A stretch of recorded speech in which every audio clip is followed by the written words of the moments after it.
अस्सलाम वालेकुम, welcome back to my channel. Guys, उम्मीद है आप सब खैर व आफियत से होंगे। आज की इस वीडियो में हम करने जा रहे हैं ACC 501 बिजनेस फाइनेंस के जो फाइनल टर्म पेपर हुए हैं 2026 में 26 फरवरी और 27 फरवरी के दो पेपर स्टूडेंट्स ने शेयर किए थे, तो मैंने सोचा चलो इन पे वीडियो बना लेते हैं। तो चलिए शुरू करते हैं। ये फ़ाइल ऑलरेडी हम पहले कवर कर चुके हैं, जो अभी आप देख रहे हैं।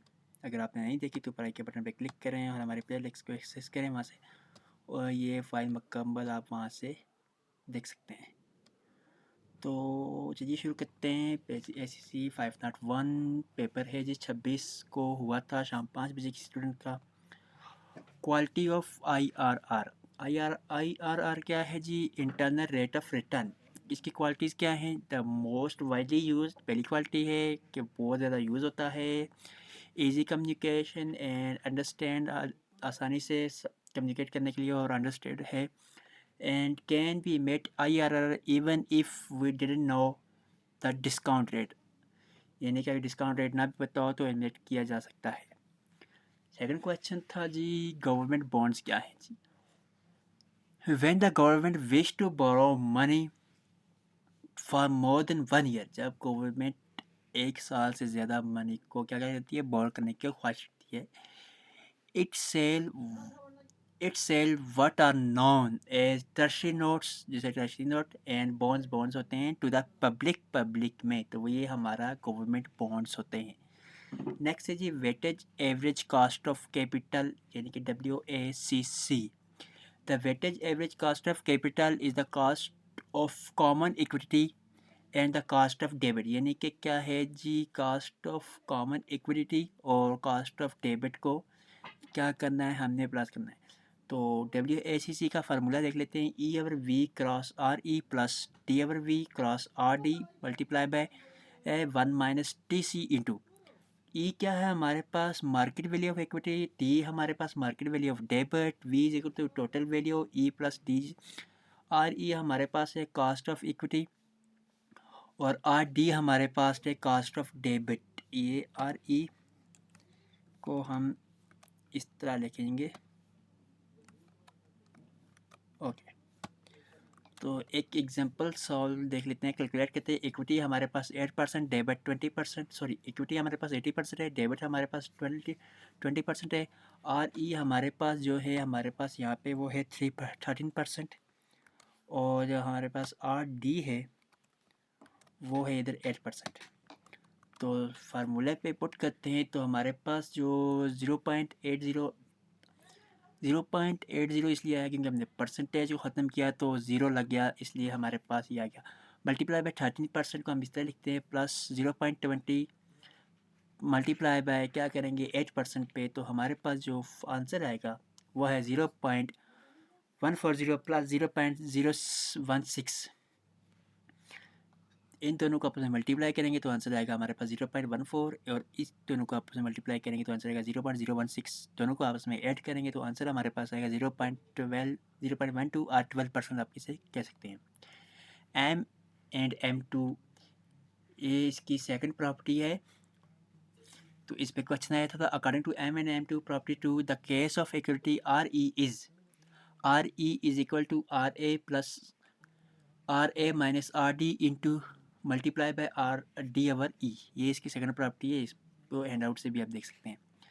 आगे है लेवरेजिंग एंड टैक्स इफेक्ट पे भी एक क्वेश्चन था जी। Using debit financing is increase in case product potential return for shareholders as interest payment on the debit are tax durable, reducing taxable income and increasing after tax cash flow।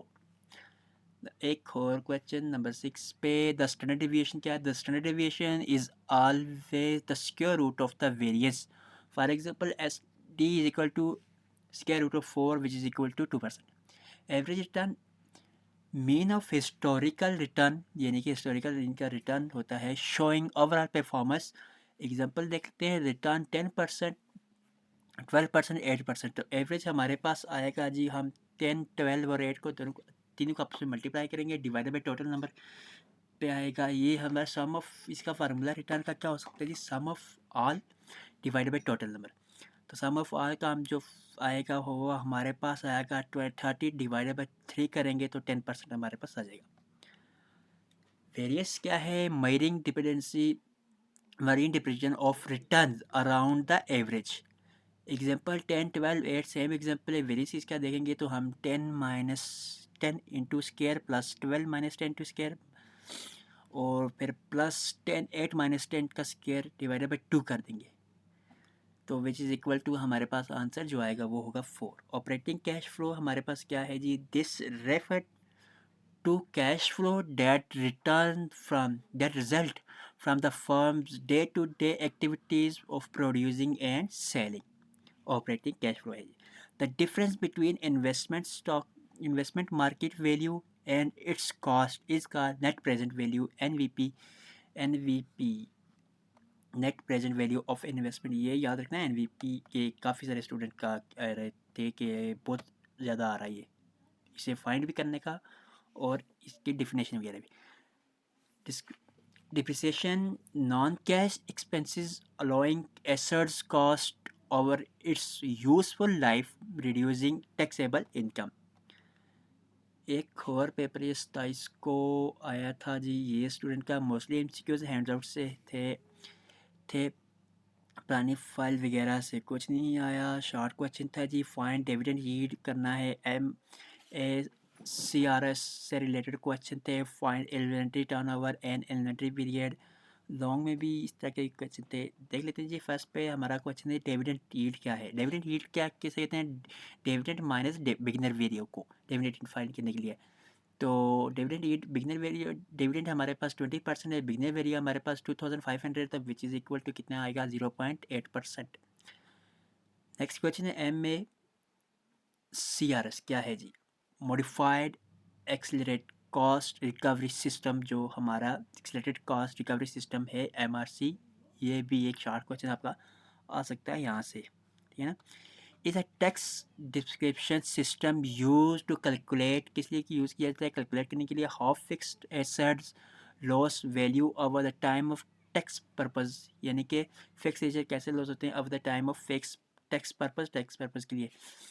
Simple बताएं, it allow high depreciation in earlier year which reduce taxable income, जो क्या करता है, कम करता है reduce taxable income को, and save tax in the earlier life of asset, earlier life of asset में tax को सेव करता है। MRC डिस्ट्रीब्यूशन फार्मूले के लिए ये याद रखना है, MACRS का फार्मूला नहीं है, MACRS डिस्ट्रीब्यूशन फार्मूला है, जो कि है हमारे पास cost of assets multiply by MACRS rate. Find करने के लिए अगर 5 ईयर का हमारे पास डेटा हो कार का, सॉरी 6 ईयर का है, 5 ईयर नहीं 6 ईयर है छोड़ो,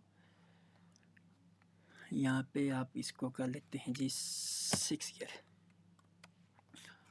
फर्स्ट ईयर में 20%, सेकंड में 30%, 32%, थर्ड में 19%, फोर्थ में 11.52%, 5 में भी सेम ही है और 6 में 5.76%।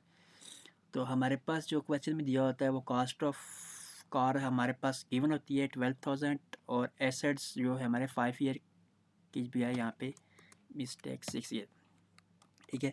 तो इसे फाइंड करने के लिए हमने क्या करना होता है जी, जो हमने फार्मूला ऊपर दिखाया है जी, उसके लिए कॉस्ट ऑफ एसेट्स जो कि हमारे पास 12,000 है, मल्टीप्लाई करना है किससे, हमारे पास MACRS से रेट से।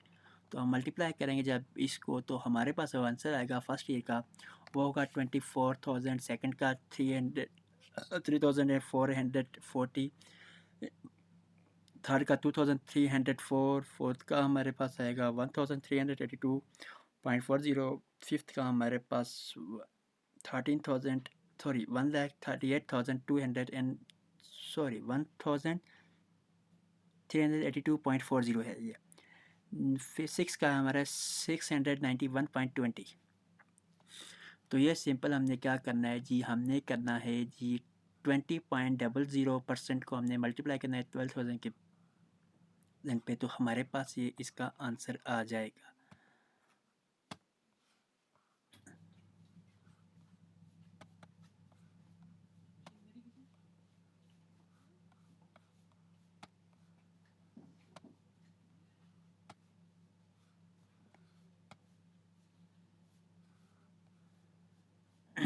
एक बार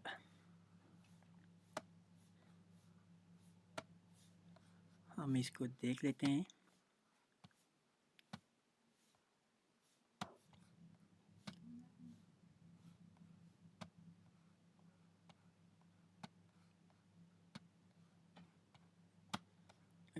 आगे चलते हैं।